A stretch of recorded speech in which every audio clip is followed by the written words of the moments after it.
our brothers. Those two are brothers. They're on probation. They participate with the vice lords.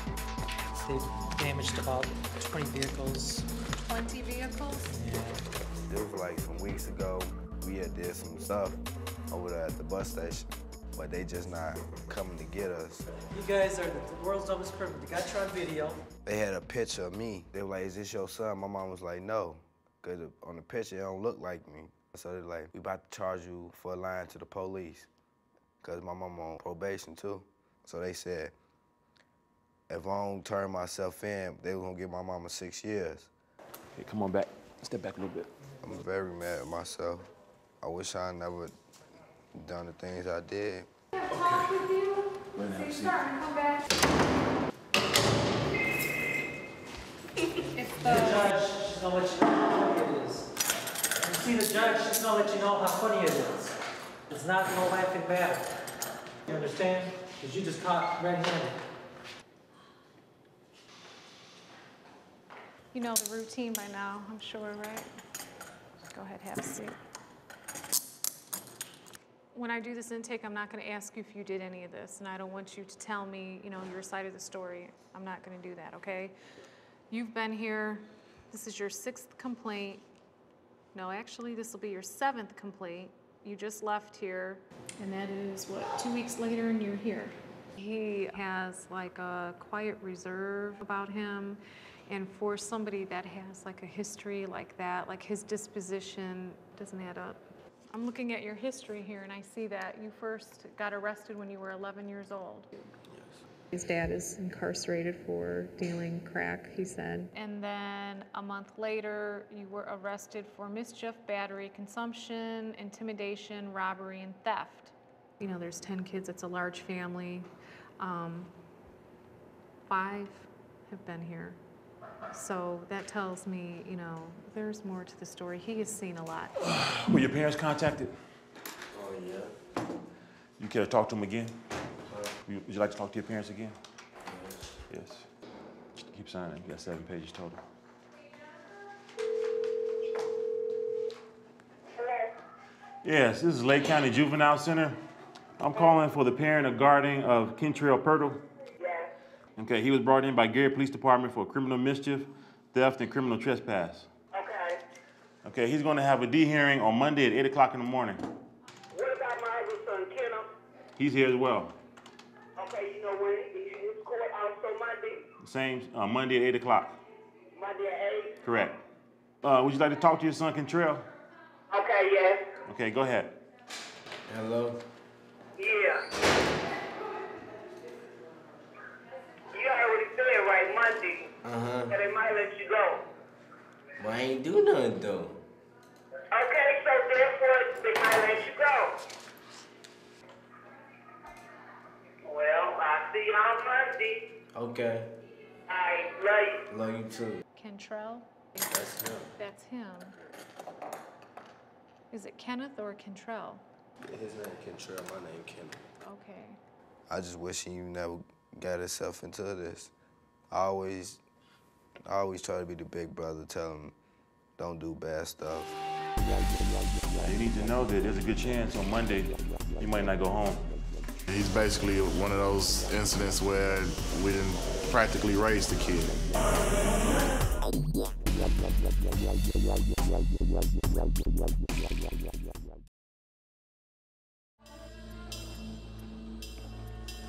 Go ahead and sign right there. Make sure everything's correct. Now, you need to know that there's a good chance you might not go home on Monday. Why? Because you're currently on probation and you have an open complaint. But I ain't do nothing, though. That may be the case, but as far as come Monday when the judge made the decision whether or not you can go home, there's a good chance you need to know that. So. When you were arrested, did Gary Police Department tell you what charges you were arrested for? No. Okay, they arrested you for criminal mischief, theft, and criminal trespass. Yeah, we just get bored because they ain't got no type of activities, no like clubs, no fun centers or nothing out here. So that's why people, they just trying to have fun even though it's breaking the law, but they think of it as having fun. You know, you're a year away from 18. This is your 7th complaint. What do you want the court to do with you? Like, give me a year house arrest. A year of house arrest?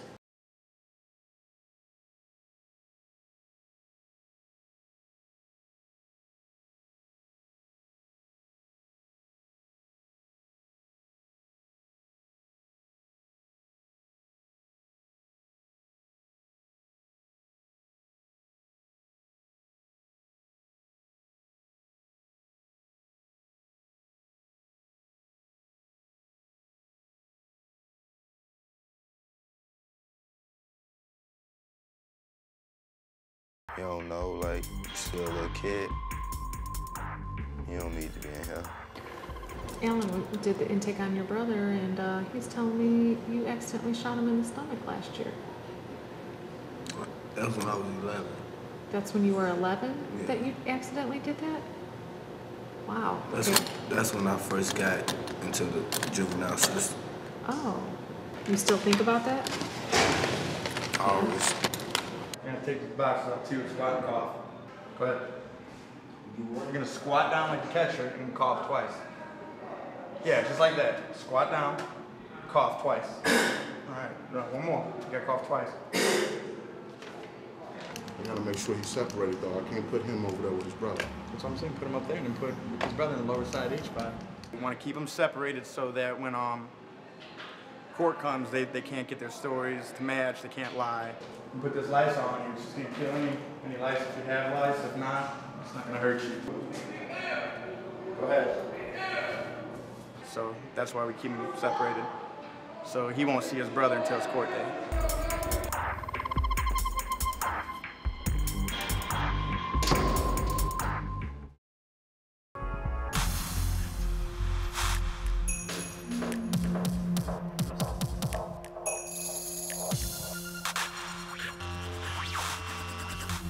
I can't stop getting behind the wheel. Like I was walking down the street and I seen somebody had left the keys in the ignition and I took that car too. You gotta leave the speed. It's not just a video, man. People really need it.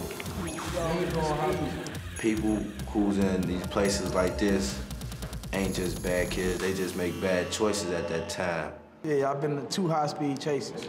3, 4. And they charged me with escape. They told me it was a Class D felony. You ain't gotta worry about that. And they calling me escape. You ain't gotta worry about that. They just trying to say People can't judge the book by its cover. They don't understand why we do stuff illegal, like sell drugs and stuff. It ain't that easy to get a job, and I don't want to see my family out on the streets. How many guys are ready to make a change in your life today? I want you to raise your hand. I want you to hold it there for a minute. Every day I think about how I'm gonna survive when I go outside. Is I'm gonna be able to come back home peacefully. But you know what? The minute you show up at someone's house and someone pops a cold brew in your face, what are you gonna do? Exactly. We got one honest person in here. I just need to be in a different environment where it's less violence happening, less bad activities going on in the neighborhood. That's where I think I need to be. I acknowledge, Lord, that you've done everything for me. By dying on the cross, by raising from the dead. When you sleep in here, you always think about what's gonna happen in court, like what they gonna say, what they gonna do to you, if they gonna detain you or is they gonna release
Time that you guys had a chance to see each other? Friday at intake.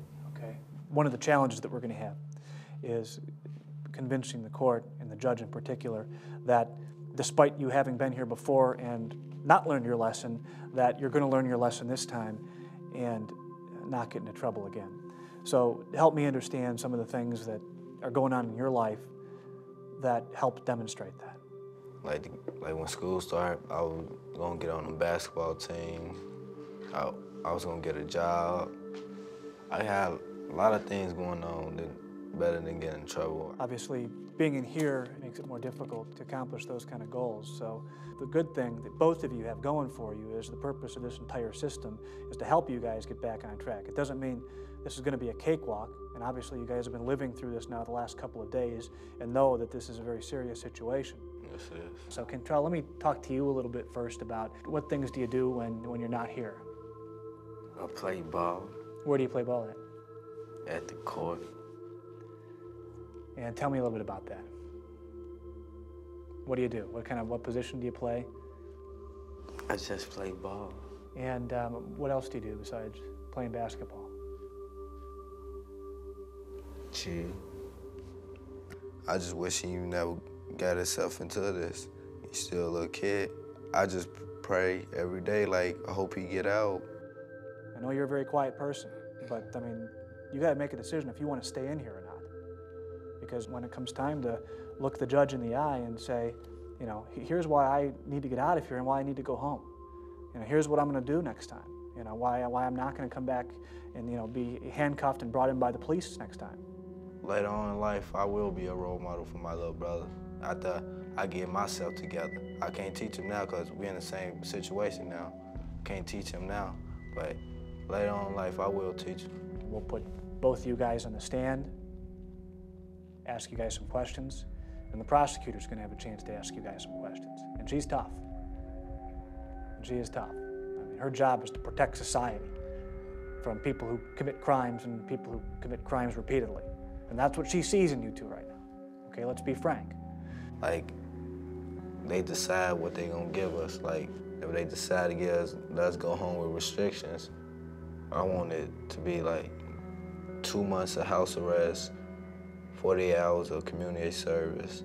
Ken, we're not going to be in a position to give specifics about, you know, the terms of your release. We're going to leave that up to the judge, okay? I mean, if we come in there saying you want X, Y, and Z, we're not going to get very far. We've got to come in there on your hands and knees saying, I am so sorry, this is never going to happen again.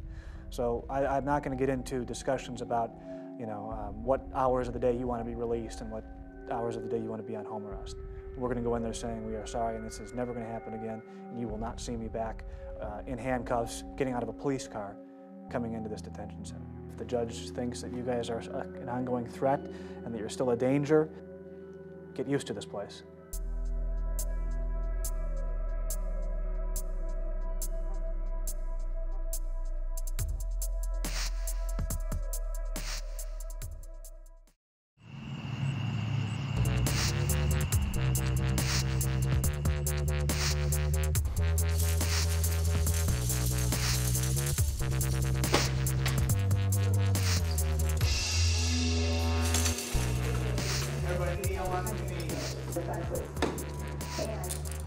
And is unlikely to be provided or accepted without the coercive intervention of the court. Gentlemen,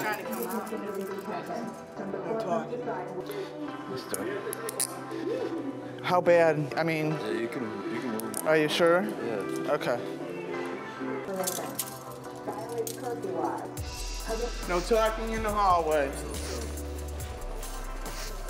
Ladies and gentlemen, we're going up to holding. You're going to be going to your detention hearings. We get up to holding, you're going to be in the cells. You're just going to have to wait for your court.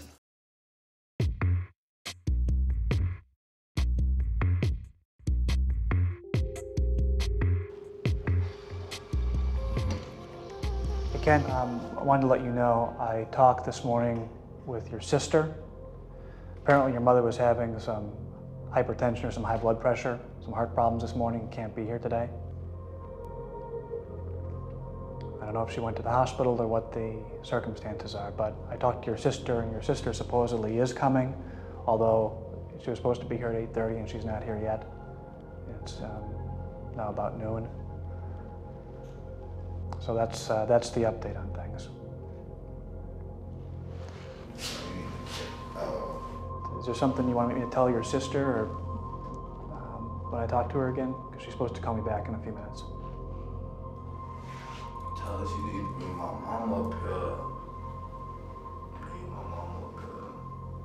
I'll let her know, but hang tight here for a little while longer, and we'll see if either your mother or your sister can get here.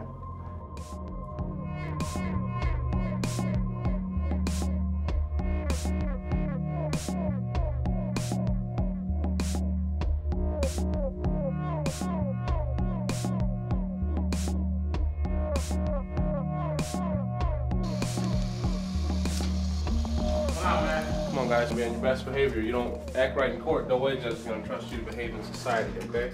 Yeah. So sit up straight. Yes, ma'am, no, ma'am. Yes, Your Honor, no, Your Honor. Along those lines there. I'm gonna uncuff you guys before we go in the courtroom. Keep your hands behind your back till you get to your seat. I'm gonna swear you in. So both you guys, your faces fall right over, okay?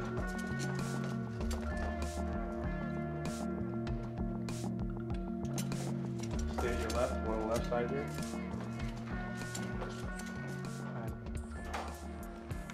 Your sister's here. You can all remain standing, raise your right hand and answer out loud, please. Do you swear or affirm that the testimony given today is the truth and nothing but the truth? So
weighed in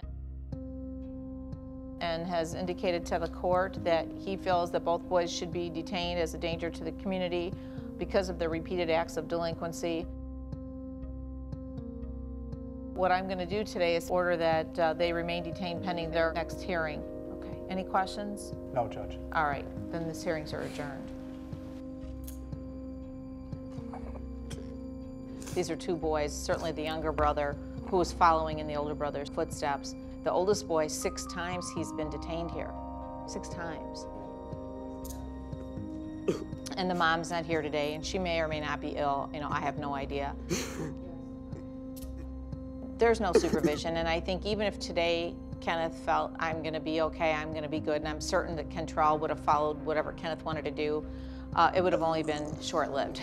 And tomorrow they would be out on the street. They don't know any different. If 6 incarcerations don't change your behavior, 1 overnighter is not going to do it. And I just think that there's no supervision there. It was never a choice for me. I do think that eventually they will end up hurting somebody, if not themselves. Keep your head up. They both stay in, Mr. Gant, detained.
These are the matters of Kentrell Purtle and Kenneth Lee Gant. Attorney Ruck is present representing both boys.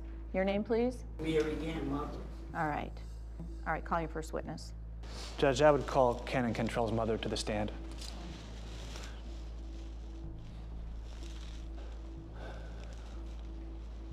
Are you able to take Ken and Kentrell home with you today and provide the oversight and support they would need if they were to be released today?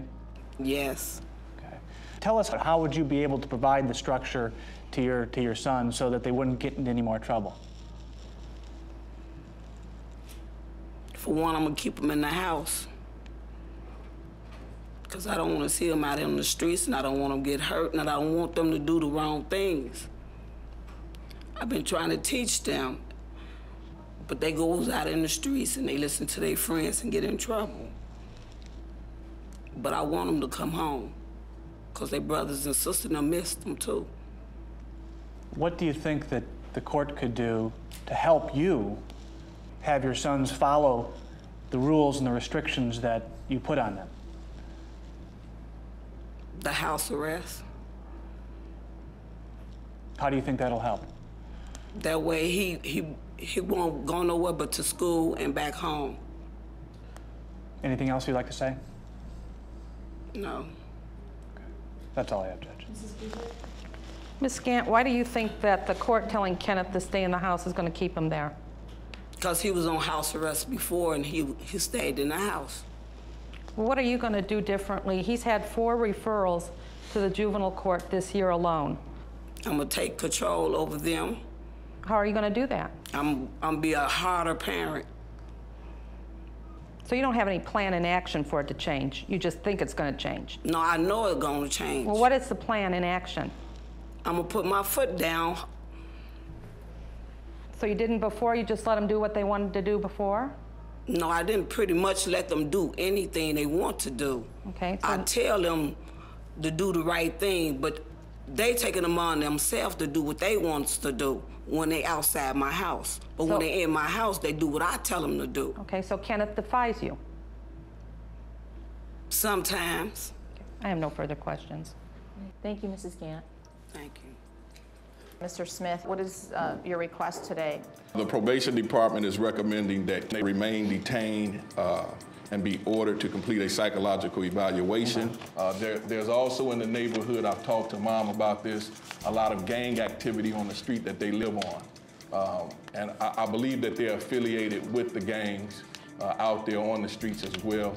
A lot of drug activity as well. I've discussed that with her. So I strongly recommend they remain detained pending the psychological evaluations. Mrs. Guzik, anything else?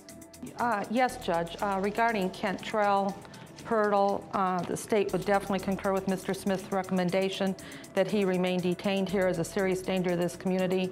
The attempted robbery charge pending before the court involves allegations that he, along with a group of other boys, were pelting the intended victim with cinder block, trying to rob him. He's a very dangerous person, and he needs to remain detained.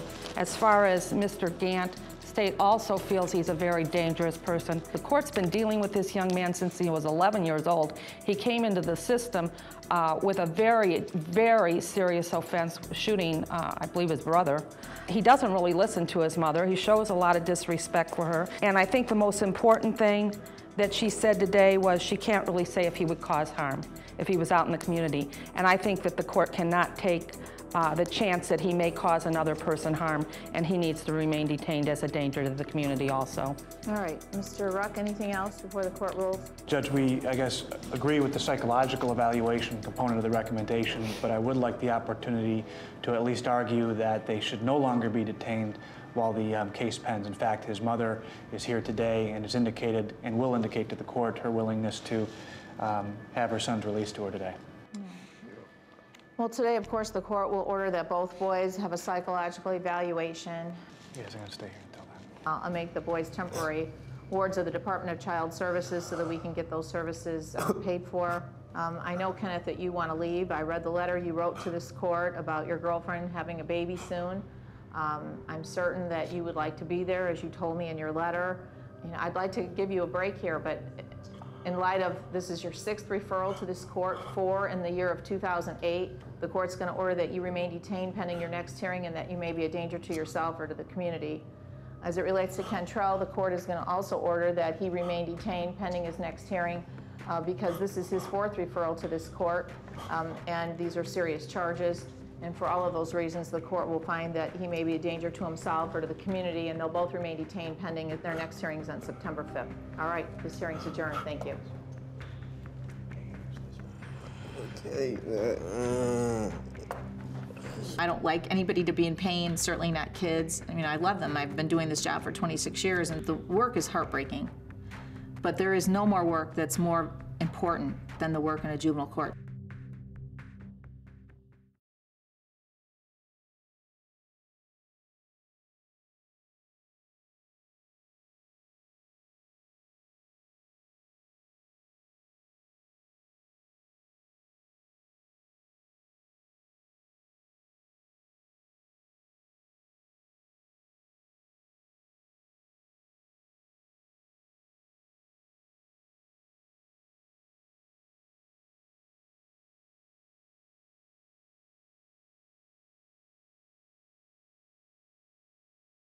Any of those types of things. Ken, for you, my suggestion with the prosecutor was, and they agreed with it, would that be you admit to the criminal mischief. We're not going to deal with any of the remaining charges for you then at this point. That's all you would admit to, okay? But understand, the agreement is not that if you admit to these that you go home. Our recommendation is certainly still going to be that you go home, but the psychological evaluation, the good news is says that you shouldn't stay here any longer, but that you guys need help somewhere else. So we're making a big step forward today, so let's at least try and get you guys out of here. Mr. Ruck, have you been served with a copy of the psychological evaluations? I have, Judge. And Mrs. Guzik, you have those as well? Yes, Judge. All right. Are you ready to proceed, Mr. Ruck?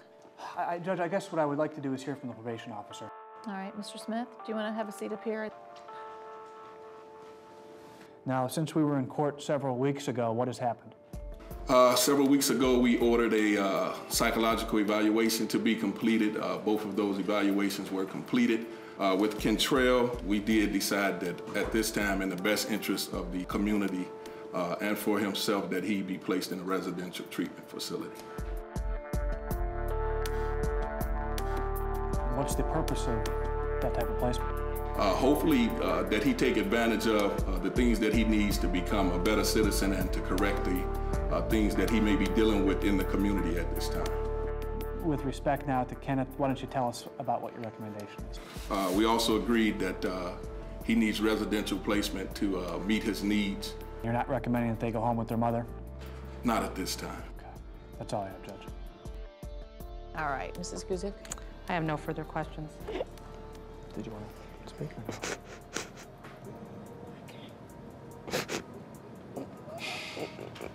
You want to try? I can ask you the questions pretty simply.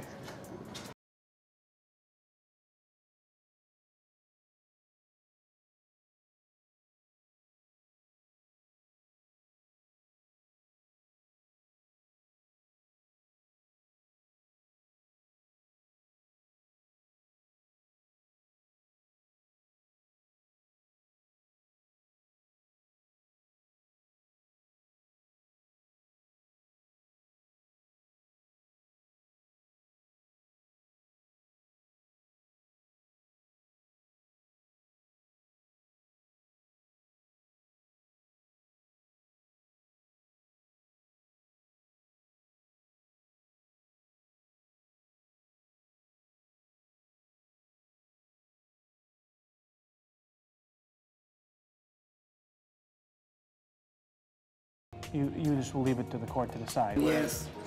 That's all I have, Judge. Thank you, Mrs. Gant. You may have a seat back there. Mrs. Guzik? Judge, there's no argument that Kentrell needs some type of therapeutic placement. The psychological evaluation shows that Kentrell has some significant mental health needs. My problem with Kenneth is that he's committed numerous acts of delinquency. Well, that's what Indiana Boys School is meant to address.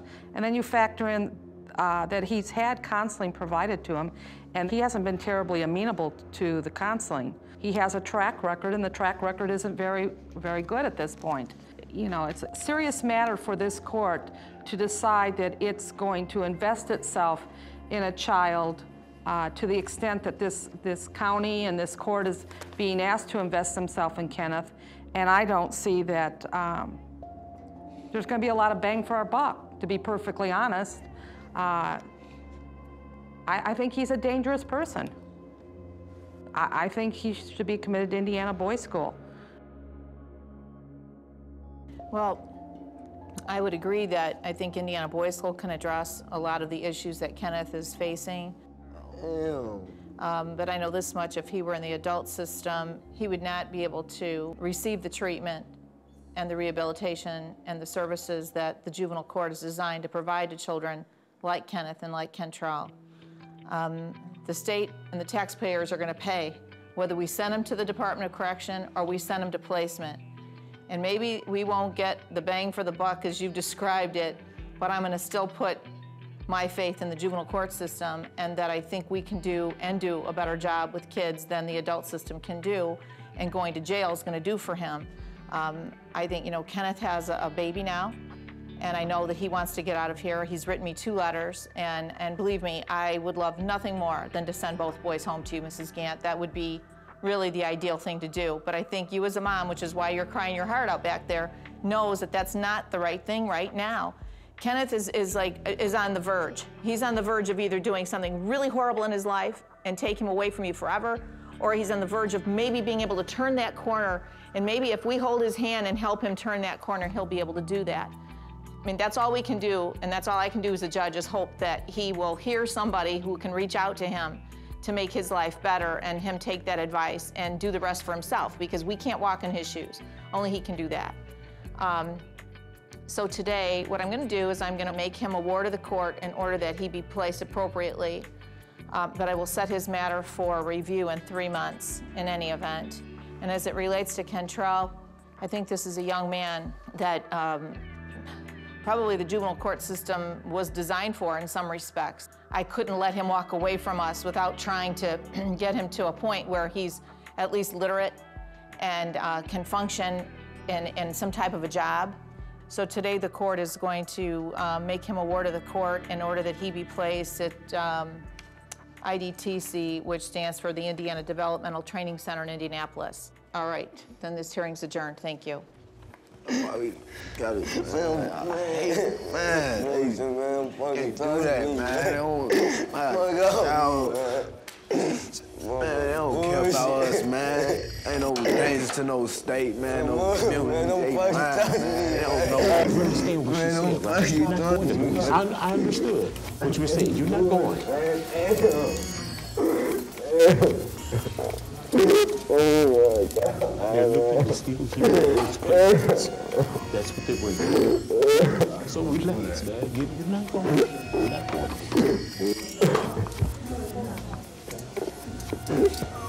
Oh God,